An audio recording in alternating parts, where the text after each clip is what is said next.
यो चाहिँ कुल्भी नगरपालिकाले पठाइदिएछ। यो तपाईँको यो ब्ल्याङ्केट हो। यो 80 वर्षभन्दा माथि कटेकोहरूलाई मात्र हो यो ब्ल्याङ्केट हैन।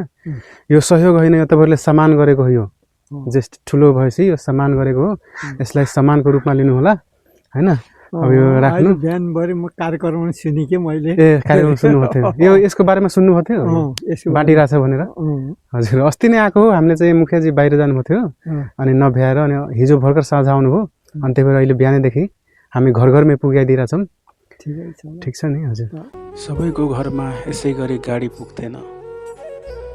बिच जहाँसम्म जान्थ्यो गाडी रोक्थ्यौँ र त्यहाँबाट ब्ल्याङ्केट बोकेर फेरि उहाँको घरसम्म पुर्याउनु पर्थ्यो र उहाँलाई पुगेर उहाँले देखाएर पनि ब्ल्याङ्केट निकालेर उहाँले देखाएर बुझाएर हामी त्यहाँबाट हिँड्थ्यौँ।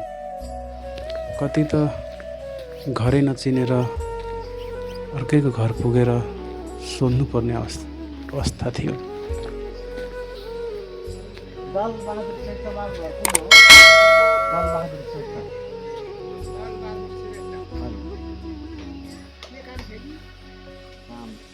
सोध्थ्यौँ र फेरि देखाएको ठाउँमा हामी गाडी लिएर जान्थ्यौँ। एउटा त यस्तो ठाउँमा पुग्यौँ त्यहाँ हामीले त बेच्न आएको जस्तो ठान्नुभयो। मन पर्ने भएदेखि पैसा पर्दैन के, त्यसै दिएको हो के। पैसा पर्दैन अब पैसा दिनु पर्दैन, त्यसै बुढाबुढीलाई ओड्न गाह्रो हुन्छ भनेर ओड्ने पैसा गरिदिएको छ के। हामीलाई त दरगाहमा नि तिर्नु सक्दैन होला त्यो होइन, हेर्नु बुढाबुढीलाई बाँडिदिएको त्यसै हो के, पैसा तिर्नु पर्दैन। कोल्भी नगरपालिकाबाट यो ओडालबाट दिएको हो क्या।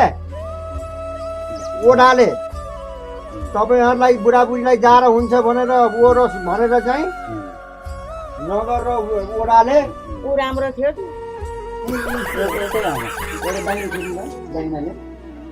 पैसा तिर्नु पर्दैन, गराउनु पर्दैन, तपाईँहरूको लागि सेवा गरेको। फ्रीमा दिन आएको भन्दा त सुरुमा पत्याउने पछि त रोज्न पो खोज्नु भयो। त्यही पनि हामीले रोजाएरै दियौँ उहाँलाई। राख्ने यो रातो रातो यही राख्ने रोजी राख्ने। ल अनि कहिले उठाउँछ त पैसा?